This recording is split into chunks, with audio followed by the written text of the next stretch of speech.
शादी की बात करता था ये, मैं तुझसे ही शादी करूंगा नहीं तो मर जाऊंगा।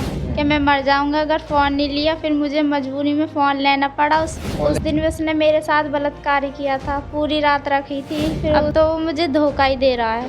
वीडियो फोटो वोटो सब हैंगे उसी के लड़के के फ़ोन में सब बनाए गए थे। दोस्तों, प्यार में धोखे की मैं एक कहानी आपको आज बताने जा रहा हूं और जिसके साथ में धोखा हुआ है मैं उससे आपको रूबरू भी कराऊंगा। आजकल एक ट्रेंड सा चल गया है, लड़की को शादी का झांसा देकर उसके साथ में गलत काम करके ज़्यादातर जो लड़के हैं वो धोखा दे देते हैं, उसे छोड़ देते हैं।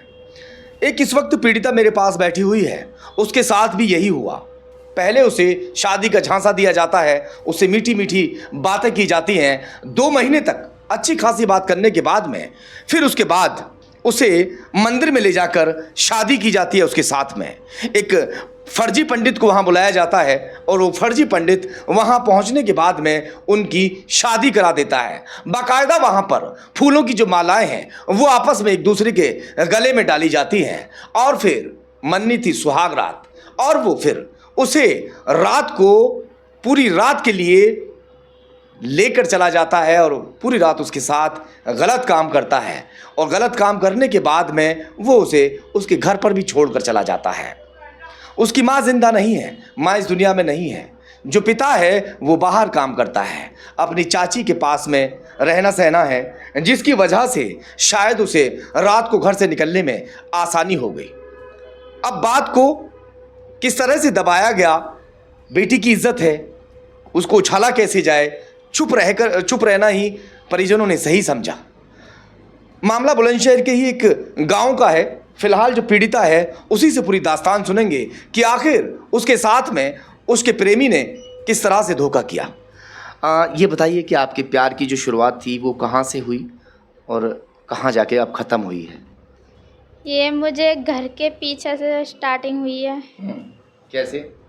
मतलब लड़के ने मुझे घर के पीछे बुलाया था किसी बच्चे से। मैं चली गई थी जब पहली मुलाकात थी तो उसने किसी बच्चे को भेजा, तुम घर के पीछे आओ, मुझे बात करनी है। उस बच्चे ने आके बताया जी। तो मैं डरी हुई चली गई उसके पास। उसने बोला था मैं तुझसे प्यार करता हूँ, मुझे इस बात का जवाब चाहिए। फिर मैं अपने घर भाग आई बिगड़ जवाब कुछ दिए। उसके बाद फिर चाची की लड़की के हाथ उसने फ़ोन भेजा। फ़ोन के लिए मैंने मना कर दिया। फिर वो मरने की धमकी दे रहा था कि मैं मर जाऊंगा अगर फ़ोन नहीं लिया। फिर मुझे मजबूरी में फ़ोन लेना पड़ा। फ़ोन लेने के बाद बात शुरू हुई? जी, फ़ोन लेने के बाद बात शुरू हुई थी। फिर बात होती रही। मतलब मैं कुछ काम करती थी या कहीं जाती थी, मुझे घूर घूर कर देखता था। ये नोटिस तुम करती थी? मतलब तुम कुछ काम कर रही हो, तुम कहीं जाती हो तो हरदम मतलब तुम्हारे आगे पीछे था? जी, वो मेरे आगे पीछे घूम। मकान कितनी दूरी पर है उसका? उसका बिल्कुल घर के सामने ही है। अच्छा, जो आपका दरवाजा उसका दरवाजा आमने सामने? हाँ, अगर मैं ऊपर भी जाती थी तो अपने ऊपर पहुंच जाता था, अगर नीचे आती तो गली में घूमता रहता था। कितने दिन तक ये सब चलता रहा और फिर प्रपोज जब किया आपको जो है उसके कितने दिन बाद प्यार हो गया? 1 महीने बाद प्यार हो गया था उससे। अच्छा, जब ज़्यादा 1 महीने तक पीछे पड़ा तो फिर प्यार हो गया? उससे मुझे प्यार हो गया था। आपको भी प्यार हो गया? जी। फिर उससे ऐसी बात होती रही थी। उसने मुझे फ़ोन दिया था बात करने के लिए। अच्छा, आपको फ़ोन भी दिया? जी। बात होती थी उससे रात भर भी और दिन में भी। फ़ोन पे मतलब क्या बात होती थी? शादी की बात करता था ये, मैं तुझसे ही शादी करूंगा नहीं तो मर जाऊंगा। और भी कोई बात होती थी या शादी की बात? मतलब शादी की या मरने की बात करता था वो। शादी करूंगा तुझे से करूंगा, तू ही है मेरी ज़िंदगी में। उसके बाद उसने फिर शादी वादी की तैयारी भी की थी। हाँ। शादी की क्या तैयारियां हुई थी? शादी की मंदिर में हुई थी। अच्छा, मंदिर में शादी हुई थी। मंदिर में शादी करने के लिए इन्हें लेकर जाता है। बाकायदा इनको कहा जाता है कि मैं शादी की तैयारियां कर रहा हूँ।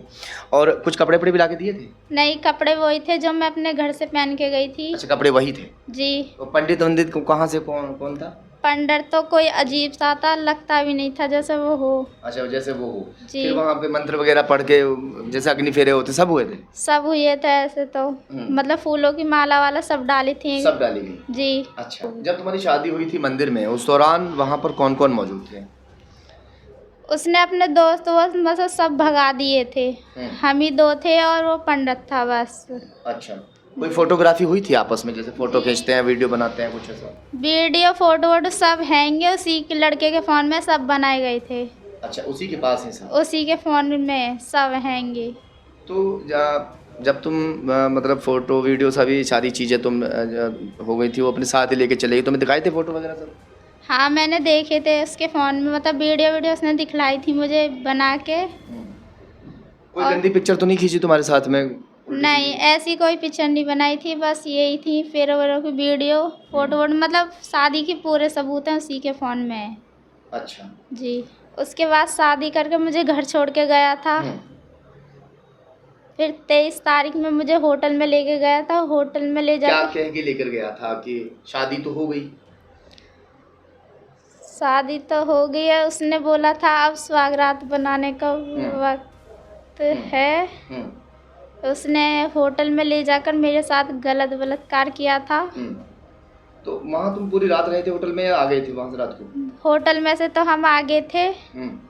फिर उससे पहले एक दिन मुझे 4:30 बजे करीब में कहीं ले गया था। वहाँ रहे थे हम पूरी रात, मतलब जैसे कि जंगल में कोई कोठा रहता है उसमें चरपाई वरपाई सब पड़ी थी। उस दिन भी उसने मेरे साथ बलात्कार किया था, पूरी रात रखी थी। फिर उसके बाद मुझे दिन में मेरे घर छोड़ के गया था। तो घर वालों को पता नहीं था तुम कहाँ हो? मम्मी पापा जैसे?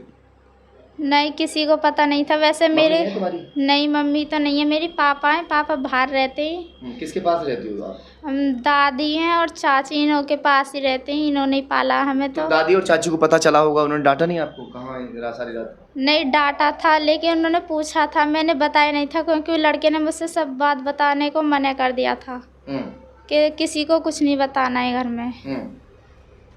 शादी भी हो गई, शादी के बाद में सुहागरात भी हो गई। इसको कहीं कोठरे में ले जाकर जंगल में रखा पूरी रात, होटल के लिए भी बता रही हैं। और उसके बाद में जब नौबत आती है कि भाई शादी हो चुकी है, सारे काम हो गए, अब मुझे घर लेकर चलो, अब क्या कहा जब घर की बात आई? घर की बात आई, वो मुझे घर तो छोड़ गया। नहीं, उसके घर ले जाने की बात आती है ना कि भाई अब मुझे तुम्हारे घर जाना है। उसने अपने घर ले जाने को फिलहाल में मना कर दिया था। क्या कहा था? उसने बोला था अभी मेरे घर में किसी को पता नहीं है, जब घर में मैं बता दूंगा खुद, उसके बाद में तुझे अपने घर ले जाऊंगा। अब ले जाने के लिए क्या कह रहा है? अब तो वो मना कर रहा है। क्या बोल रहा है? अब तो वो मुझे धोखा ही दे रहा है। क्या धोखा दे रहा है, वही तो मैं पूछ रहा हूँ। क्या कह रहा है? शादी ये कह रहा है कि भाई मैं बाद में लेकर जाऊंगा, कुछ दिन के बाद तो मैं ले जाऊंगा, या ले जाने के बिल्कुल मना कर रहा है? बिल्कुल मना कर रहा है। अब तो क्या कहा? अब तो ये बोल रहा है सबके सामने, मतलब मेरे घर वालों को पता पड़ी है, तो अब तो ये बोल रहा है कि मैंने इसके साथ कुछ नहीं किया, नहीं शादी की, नहीं कुछ करा। अब तो वो बिल्कुल ही मना कर रहा है। बिल्कुल मना कर रहा है जी। आप क्या चाहते हो? मैं उसके साथ अब रहना चाहती हूँ क्योंकि उसने मेरे साथ सारा काम कर लिया है। तब मैं उसी के साथ रहूँगी। और नहीं रखेगा तो? नहीं रखेगा तो मैं उसे सजा दिलवाऊंगी। नहीं रखेगा तो सजा दिलवाऊंगी? जी। ये ज़्यादातर होता है नई उम्र के पड़ाव में। जो बेटियां हैं, नई उम्र का पड़ाव होता है और उनको इस उम्र में बड़े संभाल के रखने की ज़रूरत होती है। मगर कहते हैं ना कि माँ का साया उठ जाए या बाप का साया उठ जाए तो शायद बेटियों की निगरानी जो है करनी ऐसे उसमें कम हो जाती है। और निगरानी भी क्या कहें, कितनी कर लें, ऐसे उसमें बेटी को वो फ़िलहाल जो है धोखा दे रहा है। परिवार वाले, उसके परिवार वाले कुछ कह रहे हैं? घर वाले उसके? नहीं, उसके घर वाले कुछ नहीं कह रहे। उनके घर वालों को सबको पता चल गया? हाँ पता चल गया, उसके घर वालों को सबको पता चल गया है। अब आपने कोई रिपोर्ट दर्ज कर दी है? हाँ कर दी है। रिपोर्ट दर्ज कर दी है? जी कर दी। परिजन भी इनके यहाँ पर इस वक्त मौजूद हैं, मगर हम उनके साथ रूबरू नहीं हो सकते। जो पीड़िता है वो इस वक्त सामने है, रिपोर्ट दर्ज हो चुकी है, FIR जो है वो इन्होंने जो है दर्ज करा दी है। अब देखने वाली बात ये होगी कि इन्हें इंसाफ मिल पाएगा, इनका प्यार इन्हें मिल पाएगा कि नहीं मिल पाएगा। क्योंकि सिर्फ इनका ये कहना है कि जिसने मेरे साथ सारे काम कर लिए, मैं उन्हीं के साथ अब रहना चाहती हूँ, उसी शख्स के साथ रहना चाहती हूँ जिससे मैंने प्यार किया। मगर वो इस वक्त इन्हें धोखा दे रहा है।